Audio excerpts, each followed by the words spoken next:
Hello, I am here to ask you about your folk music festival. Are you the artistic director?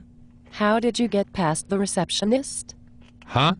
Oh, I told her I am a folk musician and I wanted to talk to you about your festival. Are you the artistic director? Yes, of course I am, but what does that have to do with you?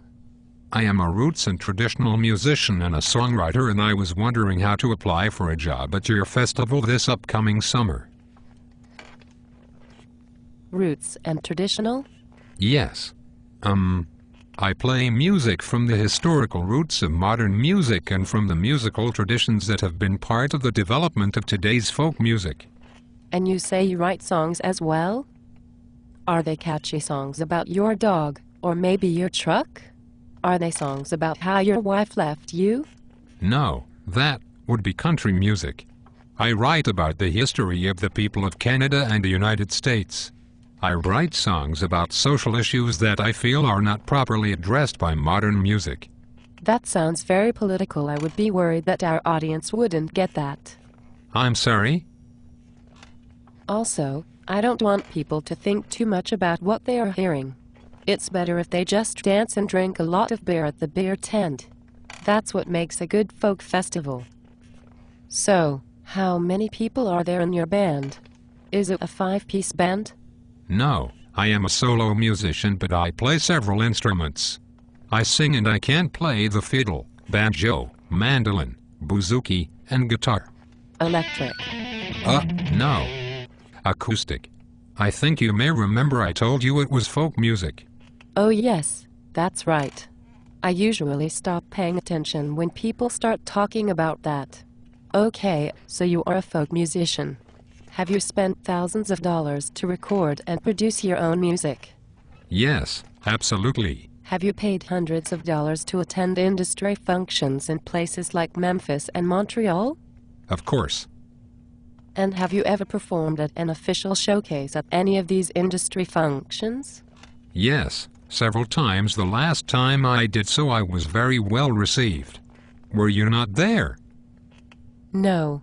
When I attend those types of events, I don't go to showcases. I prefer to stand directly outside of the showcase room and talk loudly with my friends while getting extremely drunk. But isn't it your job to watch showcases and look for talent at those events? Maybe, but I don't really like folk music.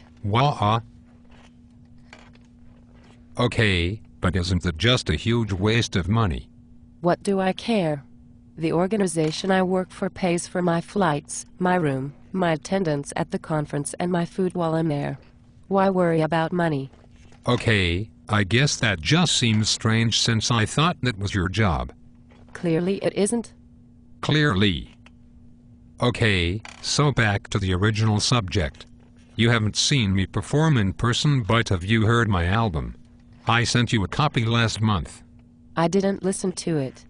What? I remember the cover art. It had a picture of a banjo and a fiddle on the front. I don't like banjo or fiddle music, so I didn't play it. In most cases, I don't listen to CDs anymore. I just listen to what is available on Sonic Bids. I submitted an application last month through Sonic Bids as well. Okay, I think I remember that, but your musical genre said folk, so I didn't want to hear it. But isn't this a folk festival? That's what it's called. But mostly we like big, loud blues bands, reggae, hip-hop, rock and roll, and soft rock music with 20-something girls singing about their failed relationships. But not folk music. No, folk music does not bring people into the park. What are you talking about? That's exactly how this festival started 30 years ago. People came to hear folk music. That may be true, but nowadays people don't want to hear folk music. How can you be so sure? Did you ask them? No, I just had to assume they don't like it. Since I don't like folk music. You don't like folk music? No, and I really don't like Celtic music, Irish music, or Old English ballads. And I really hate Scottish bagpipes. But you're in charge of the creative content of a folk music festival. How do you decide what acts to put on stage at your festival? I ask another folk festival artistic director who has been doing his job a long time. Once I find out who he is booking, I just book the same people. It's much easier that way, and I can pay the musicians less because I know for sure that they are working somewhere else later on that summer. Okay, so let's just imagine that I get booked into your festival. Can I sell my CDs? Yes, of course, and we charge a small fee for that. How much? Like 15%? No, we charge 30%. It's a great privilege to sell your discs at our festival. Okay, but if I sell my disc for $20 and I buy them from my record company for $8, that leaves $12. If you are taking 30% of $20, that leaves $6 for me and $6 for you. That's right. But I pay to record and produce the album.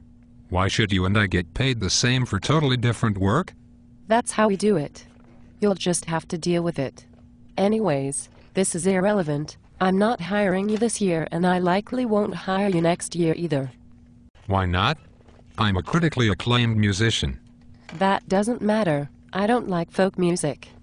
All right, I can see this is getting me nowhere. Thank you for your time. Good luck with your summer. Thank you. Please feel free to apply to the festival another time.